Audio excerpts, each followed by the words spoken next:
हरि ओम तत्सत।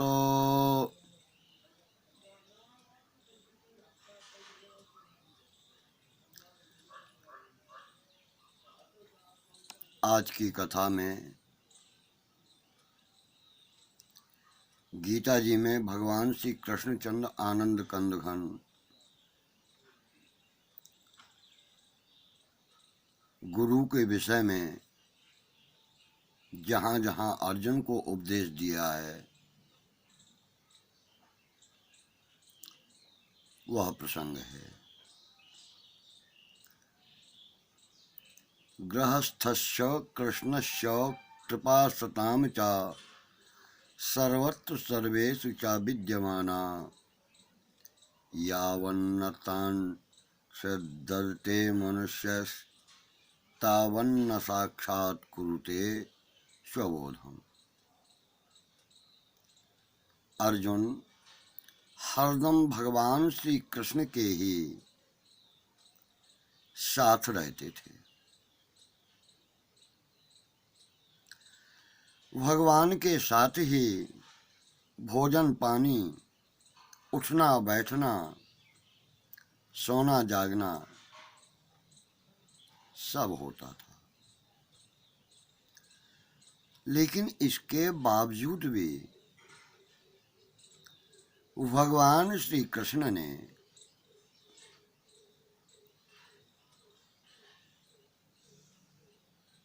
जब तक गीता जी का उपदेश नहीं दिया, जब तक अर्जुन के अंदर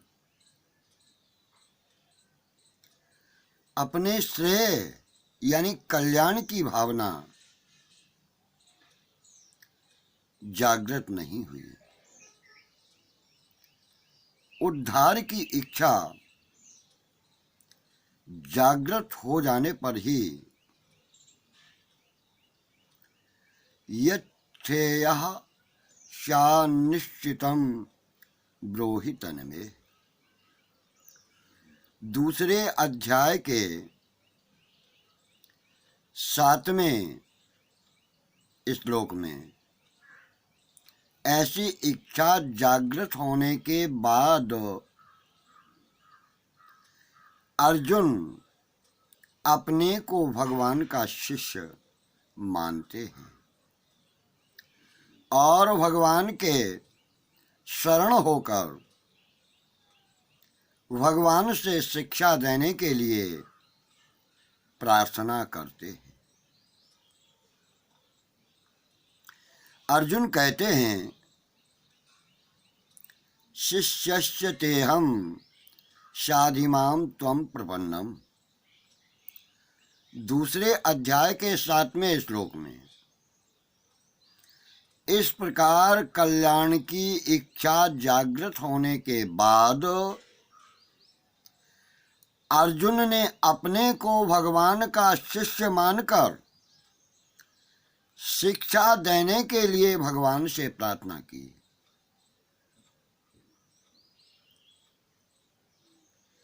न कि गुरु शिष्य परंपरा की रीति से भगवान को गुरु माना। इसका अर्थ यह है कि जो वेदों ने, शास्त्रों ने गुरु परंपरा यानी जिस प्रकार से गुरु शिष्य को दीक्षा देता है,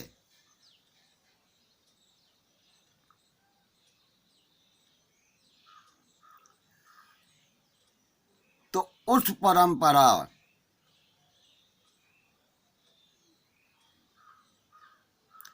की रीति से गुरु नहीं माना, यानी दीक्षा अर्जुन ने कृष्ण से नहीं ली।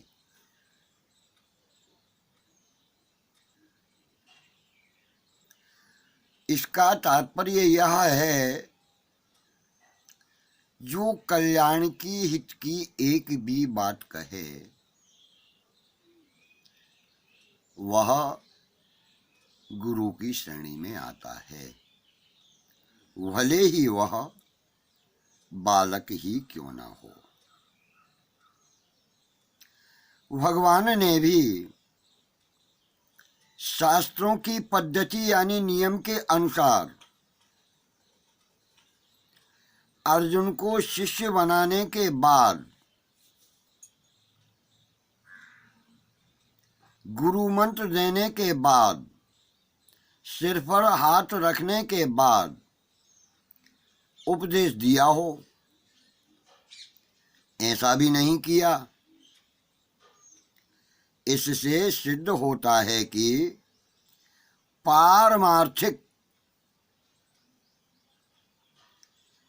यानी इस संसार सागर से उद्धार हेतु, ताकि पुनः जन्म मरण न हो।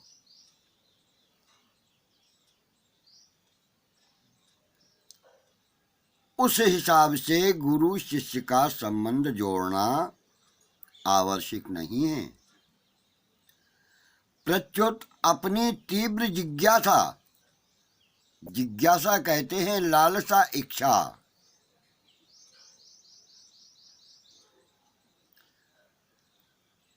तो तीव्र जिज्ञासा से अपने कल्याण की तीव्र लालसा का होना, इच्छा का होना, यह जीव में परम आवश्यक होता है।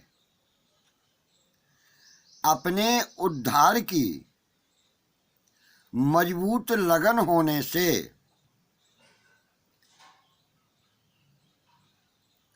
साधक को भगवान की कृपा से, संत महात्माओं के वचनों से, शास्त्रों से, ग्रंथों से, किसी घटना परिस्थिति से अपने आप पारमार्थिक उन्नति की बातें, साधन स्वतः ही मिल जाता है और वह उसे ग्रहण कर लेता है।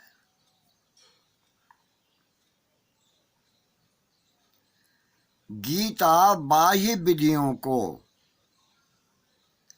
यानी जो सांसारिक विधान हैं, सांसारिक जो नियम हैं, संसार में बाहर जो परिवर्तन दिखते हैं, गीता जी उनका समर्थन नहीं करती।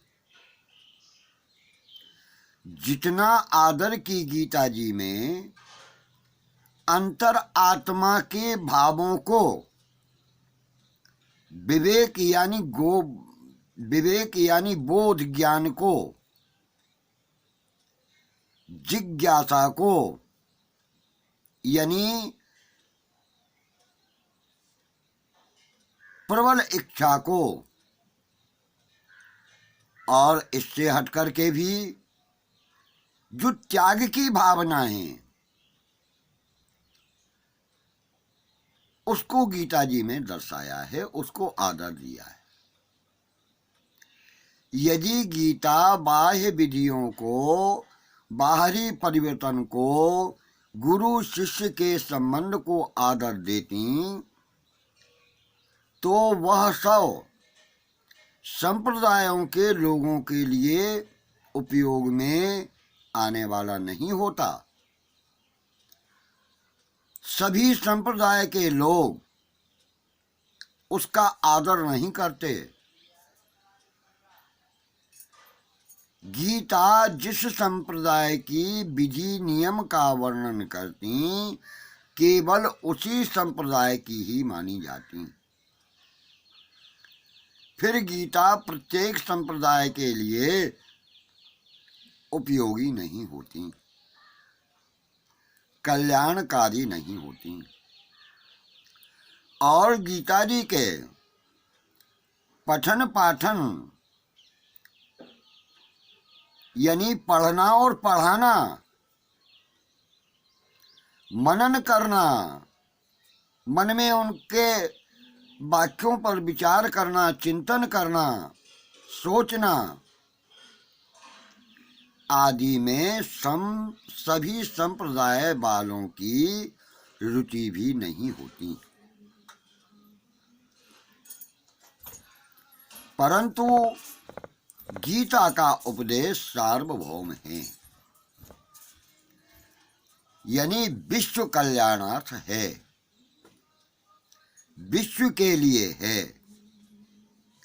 वह किसी विशेष संप्रदाय या व्यक्ति के लिए नहीं है, मानव मात्र के लिए है।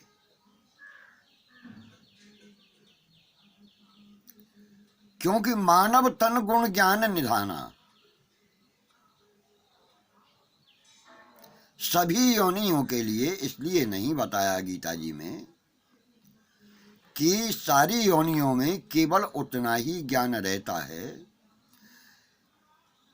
कि उनकी आवश्यकताओं की पूर्ति, उदर पूर्ति कैसे हो। लेकिन मनुष्य का शरीर गुणों और ज्ञान का खजाना है, इसलिए मानव मात्र के लिए कहा है।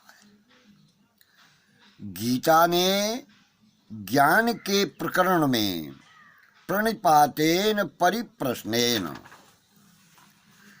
यह गीता जी के चौथे अध्याय का 34वां श्लोक है। और आचार्योपासनम, यह गीता जी के 13वें अध्याय का 7वां श्लोक है। तो इससे आचार्य की सेवा उपासना की बात कही है। तात्पर्य यही है कि ज्ञान मार्गी, यानी ज्ञान के मार्ग पर चलने वाले साधक में अहम ब्रह्मास्मि, यानी वह ब्रह्म मैं हूं, ऐसा अभिमान रहता है। अतः साधक को चेताने के लिए, होशियार करने के लिए, सावधान करने के लिए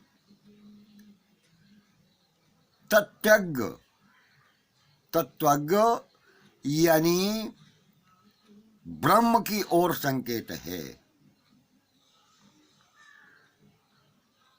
ब्रह्म को जानने वाले जीवन मुक्त, यानी जिनको मरने के बाद फिर जन्म नहीं लेना है, ऐसे आचार्य या गुरु की अधिक आवश्यकता रही है। इसीलिए बुजुर्गों ने भी कहा है कि गुरु बनावे जान के और पानी पीवे छान के। गुरु कम से कम जीवन मुक्त होना चाहिए, यानी जिसे मरने के बाद में पुनः जन्म न लेना पड़े। लेकिन आज के परिवेश में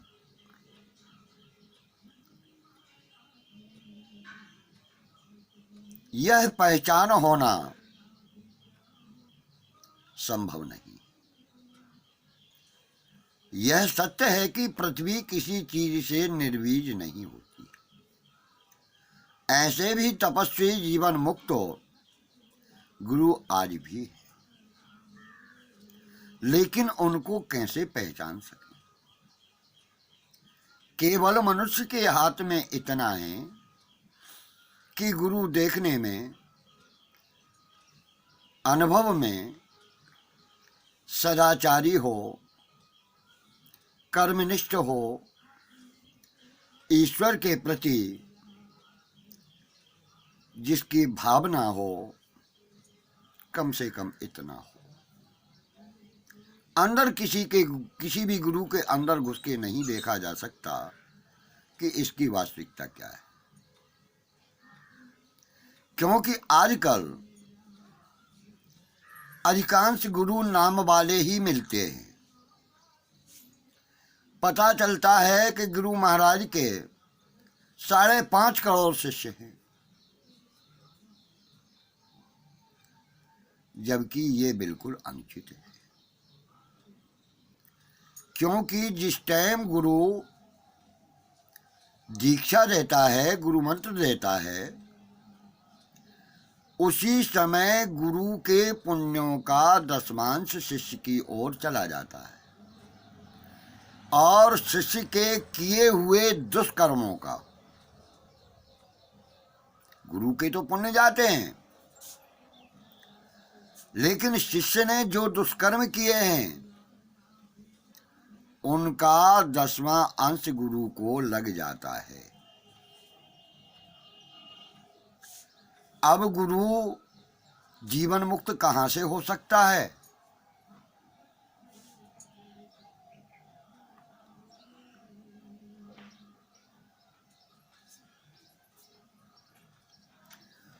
परंतु वह आवश्यकता भी तभी रहती है जब साधक में तीव्र जिज्ञासा की कमी हो अथवा उसकी ऐसी भावना हो कि गुरुजी उपदेश देंगे तभी ज्ञान होगा। तीव्र जिज्ञासा इच्छा का होने पर जो साधक है तत्व का अनुभव यानी उस ब्रह्म का अनुभव किए बिना किसी भी अवस्था में संतोष को प्राप्त नहीं होता। जो जिज्ञासावान आत्मा हैं, जो मनुष्य जिज्ञासा रखते हैं, इच्छा रखते हैं ब्रह्म को प्राप्त करने की, तो जब तक वो ब्रह्म को नहीं समझ लेते तब तक उनकी आत्मा में शांति नहीं होती। उनकी आत्मा में ब्रह्म को प्राप्त करने की एक अजीब सी बेचैनी बनी रहती है। किसी भी संप्रदाय में जिज्ञासावान अटक कर नहीं रहता कि वह संप्रदाय से बंध जाए, क्योंकि उसकी जिज्ञासा उसको बंधने नहीं देती। और किसी भी विशेषता को लेकर के अपने में अभिमान उत्पन्न नहीं होने देता जिज्ञासावान। ऐसे साधक की जिज्ञासा यानी इच्छा की पूर्ति भगवान की कृपा से हो जाती है। उसे सारे साधन सुगम हो जाते हैं, सुलभ हो जाते हैं, बड़ी सरलता से उसे प्राप्त हो जाते हैं। गुरु शिष्य के संबंध से ज्ञान नहीं होता। गुरु ने शिष्य को दीक्षा दे दी, उसके कान फूंक दिए, तो कान फूंकने से वह शिष्य ज्ञानी नहीं हुआ, उसको ब्रह्म का ज्ञान नहीं हुआ।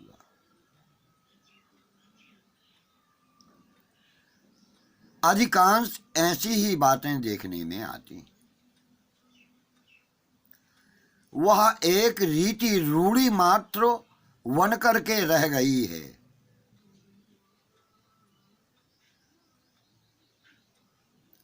जबकि गुरु शिष्य के भाव में वहां भी किसी प्रकार से कामनाएं छिपी रहती है, जो कि नहीं होना चाहिए, पूर्णतः गलत है। जिन लोगों ने गुरु बना लिया,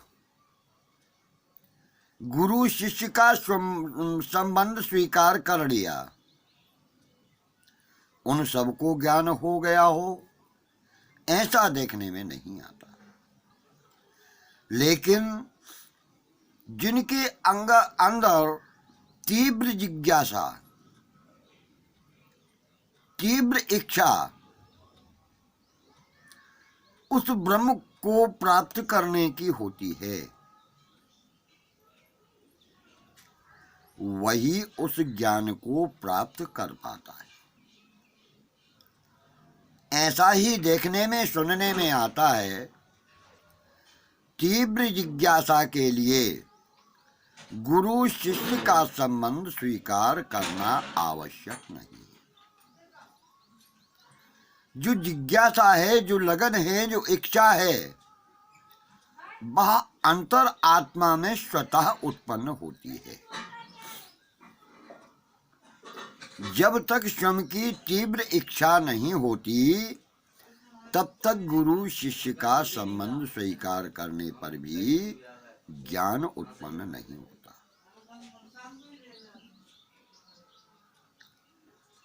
तीव्र इच्छा होने पर जो साधना करने वाला है गुरु शिष्य के संबंध के बिना ही किसी से भी ज्ञान प्राप्त कर लेता है।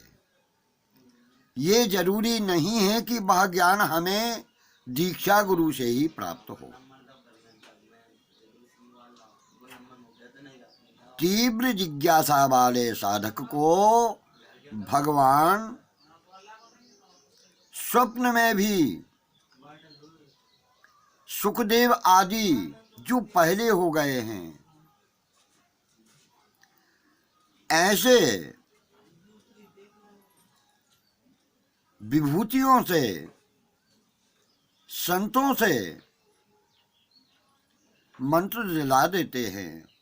साधक ये समझ ही नहीं पाता कि उसको ज्ञान कहाँ से उत्पन्न हुआ।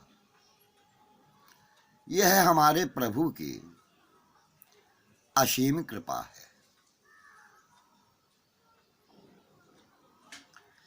शिष्य बनने पर गुरु के उपदेश से ज्ञान हो ही जाएगा ऐसा कोई नियम नहीं है।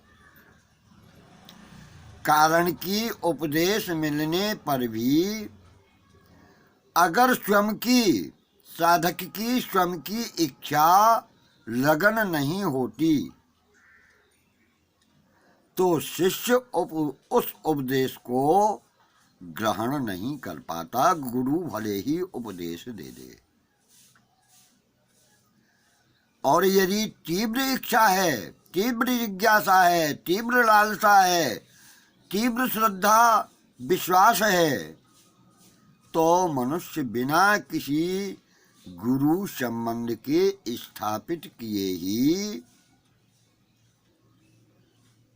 या गुरु के उपदेश देने पर उस उपदेश को ग्रहण करता है।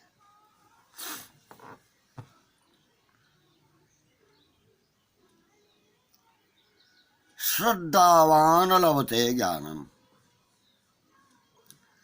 गीता जी के 39वें श्लोक में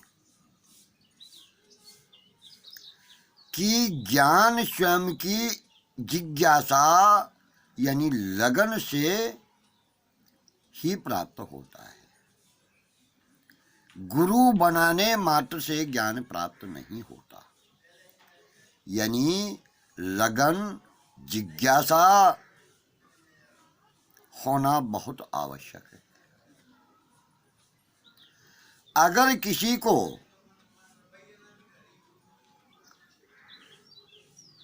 जीवन मुक्त गुरु मिल भी जाए तो भी वह स्वयं उनको गुरु महात्मा ही मानेगा। उसके अंदर केवल ऐसा भाव रहेगा कि ये महान पुरुष है, ये हमारे गुरु है। लेकिन उनके ऊपर ना तो वह श्रद्धा करेगा ना गुरु के ऊपर विश्वास करेगा। और जब तक वह श्रद्धा विश्वास नहीं करेगा तब तक उसको ज्ञान होना संभव नहीं। अगर वह श्रद्धा विश्वास ना करे तो साक्षात भगवान के मिलने पर भी ऐसे जीव का कल्याण नहीं होता। दुर्योधन को भगवान ने कितने उपदेश दिए और पांडवों से संधि करने के लिए बहुत समझाया, लेकिन दुर्योधन पर कोई असर नहीं हुआ। उसने उसके माने बिना भगवान भी कुछ नहीं कर सकते। भगवान ने ज्ञान दिया लेकिन उसको वह ज्ञान स्वीकार नहीं, उसने उस ज्ञान को आत्मसात नहीं किया, तो इसमें भगवान क्या करें। तात्पर्य यह है कि खुद के मानने, खुद के स्वीकार करने से ही जीव का कल्याण होता है। अतः गीता अपने आप से ही अपने आप का उद्धार करने की प्रेरणा करती है। यानी जीवात्मा अपना स्वयं का उद्धार स्वयं ही करती है। कोई गुरु या भगवान भी उसका उद्धार नहीं कर सकते।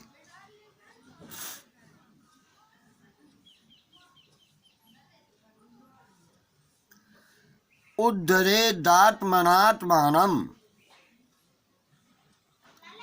गीता जी के 6वें अध्याय का 5वां श्लोक। ज्ञान मार्ग में तो गीता ने आचार्य आदि की उपासना बताई है, पर कर्म योग और भक्ति मार्ग में गुरु आदि की आवश्यकता नहीं बताई। कारण कि जब किसी घटना परिस्थिति आदि से ऐसी भावना जागृत हो जाती है कि स्वार्थ भाव से कर्म करने पर अभाव की पूर्ति नहीं होती, यानी स्वार्थ रख के किसी कार्य को किया जाए, किसी इच्छा को लेकर कोई भी कार्य किया जाए,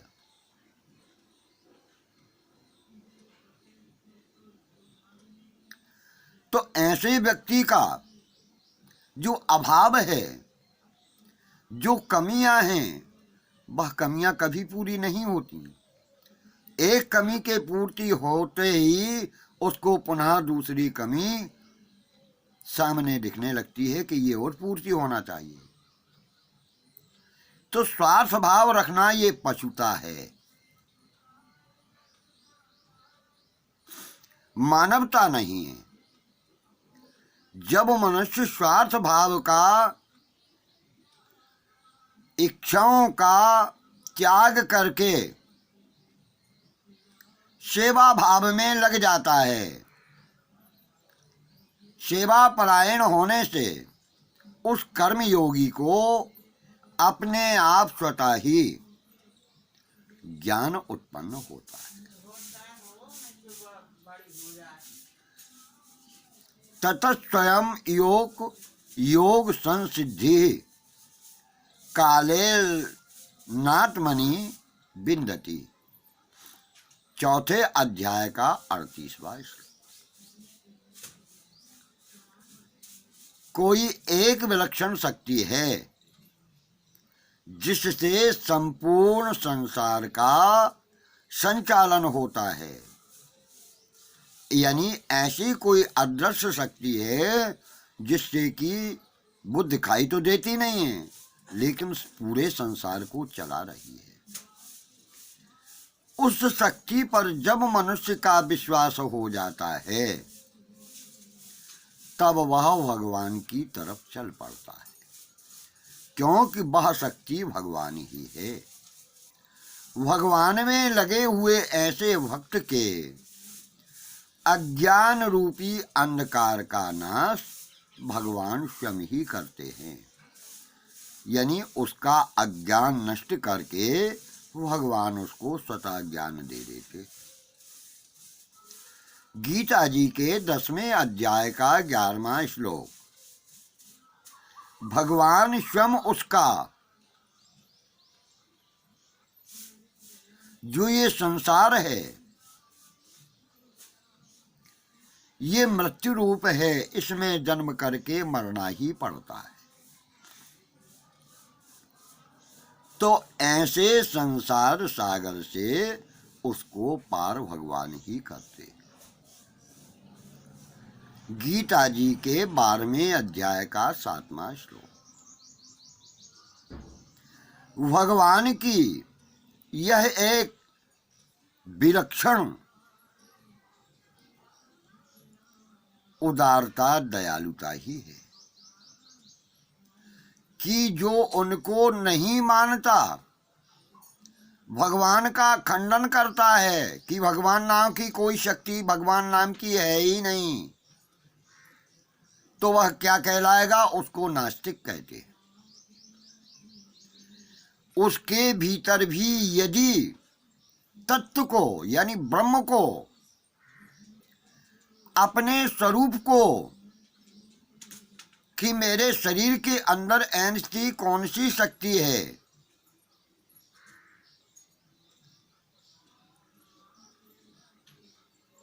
जो संचालित शरीर को किए है, उस शक्ति को जानने की तीव्र इच्छा हो जाती है, तो उसको भी भगवान कृपा करके ज्ञान दे देते हैं। उसको ज्ञान मिल जाता है भगवान की कृपा से, जिससे प्रकाश मिले, यानी जिससे ज्ञान प्राप्त हो। सही मार्ग जिसने दिखाया हो, अपना कर्तव्य का ज्ञान जिसे हो गया हो, अपना ध्येय जिसने पहचान लिया हो, ध्येय यानी अपना लक्ष्य,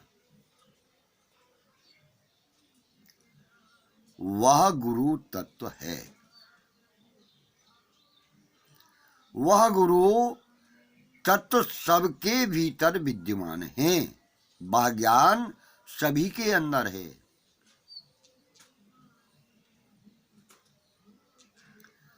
जिस व्यक्ति, जिस शास्त्र आदि से वह ज्ञान प्रकट होता है, वही गुरु मानना चाहिए। वास्तव में भगवान ही सबके गुरु हैं, क्योंकि संसार में जिस किसी को ज्ञान प्राप्त होता है वह भगवान से ही मिलता है। वह ज्ञान जहाँ जहाँ से, जिस जिस से प्राप्त होता है, जिस व्यक्ति शास्त्र आदि से प्राप्त होता है, वह ही गुरु कहलाता है। परंतु